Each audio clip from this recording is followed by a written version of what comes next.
Martin Scorsese just might be the best filmmaker of an entire generation, with countless critically acclaimed works to his name, including the likes of Gangs of New York, The Wolf of Wall Street, The Departed, Goodfellas, and Taxi Driver. However, Scorsese has had his fair share of uncomfortable moments with the art of filmmaking, and in today's video, we are going to be revealing which of his films almost made him quit filmmaking. That's right. A few of his own masterpieces almost made the Scorsese quit the business altogether, and I think the titles are going to shock even the biggest Scorsese fan. Stick around, because you're not going to want to miss a second of this video. Scorsese's films are nothing short of spectacular. However, some of them were so difficult to create that it almost sent Scorsese out of the business in a tailspin. It's hard to imagine these movies not coming out and being scrapped on the cutting room floor, and I for one am sure glad that he stuck it out to release the films we are going to go over. In 2020, Scorsese conducted an interview with the New York Times, in which they discussed his longtime career in film. It was there in which he admitted that he had some trouble with Hollywood executives during the production of Casino. For those of you who haven't seen it, Casino is an excellent film that debuted in 1995, starring Robert De Niro, Joe Pesci, and Sharon Stone. The film was acclaimed by critics and moviegoers alike. However, it almost put a stark end to Scorsese's film career. According to Martin himself, the executives were overbearing and refused to let Scorsese's creative vision go unhinged. They wanted the film to be cut down, shorter, and less complex in order to stay within the confines of mainstream Hollywood. Of course, Scorsese had had enough of the constant bickering between himself and the executive and threatened to call it quits following the release of Casino. But after the praise it received, he decided to stick it out and take another go at making films, and we are sure glad he did. Scorsese is no stranger to butting heads with Hollywood and their frivolous demands. In fact, he has actually called Hollywood out for their latest brainchild. The Marvel Cinematic Universe, otherwise known as the MCU, has been the biggest project in Hollywood since Iron Man debuted in 2008, and Scorsese has refused to let his opinion in the franchise go unheard. In 2019, Scorsese gave an interview in which he stated that he doesn't believe that the MCU is cinema. He also followed up that statement by comparing them to theme parks rather than film. While some fans may find that slightly offensive, he did back all of those comments up by saying that he loves theme parks. He meant no disrespect from his comments. He just simply finds it impossible to compare what he calls cinema to the movies in the MCU, and to be fair, he is right. Think of the best film in the MCU. For argument's sake, let's say it's Avengers: Infinity War. Can you realistically compare Infinity War to the likes of Scorsese's The Departed? Absolutely not.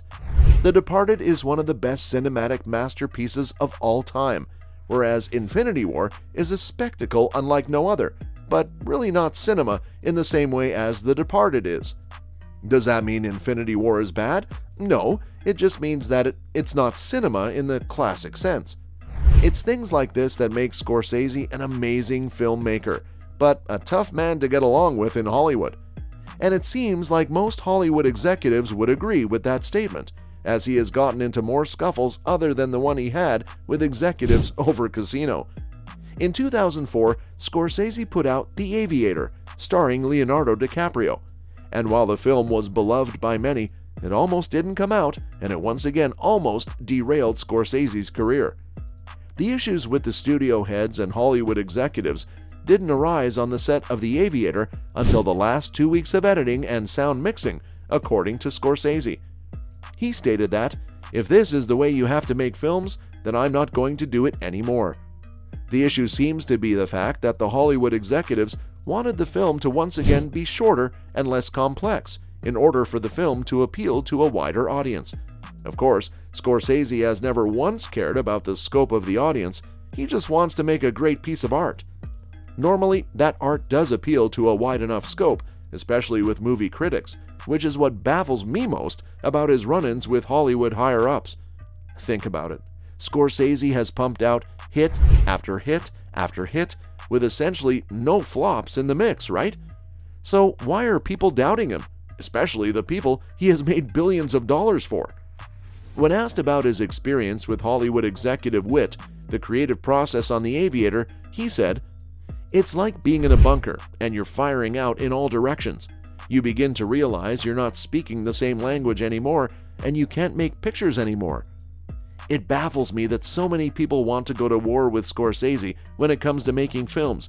If you want to argue with him on his opinions of aerospace technology, sure. If you want to challenge his opinions on sports, go for it. But questioning him on what makes a good film is just foolhardy at best." Looking at his catalog, it is truly astounding at the sheer volume of amazing films he has cranked out for us over the years. Dating back to 1967, Scorsese has yet to miss when it comes to great films. He has made the likes of The Aviator, The Departed, Taxi Driver, Goodfellas, Casino, The Irishman, Shutter Island, The Wolf of Wall Street, Gangs of New York, After Hours, The King of Comedy, and Raging Bull. Literally, all of these films are loved by fans and critics. So why are people still questioning him? In terms of truly great cinema, it seems like Hollywood is trying to stray away from what has worked in the past and are trying to steer into long-term cash cows. Not to say that any of these franchises are bad, but the MCU, the DCU, the Avatar franchise, Star Wars, and countless other properties are being milked for all they can because they can make quick money.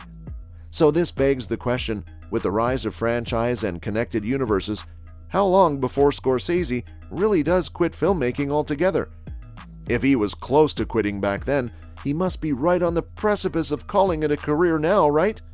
It is scary to think that we may be losing one of the world's greatest filmmakers thanks to the people in charge of the film industry.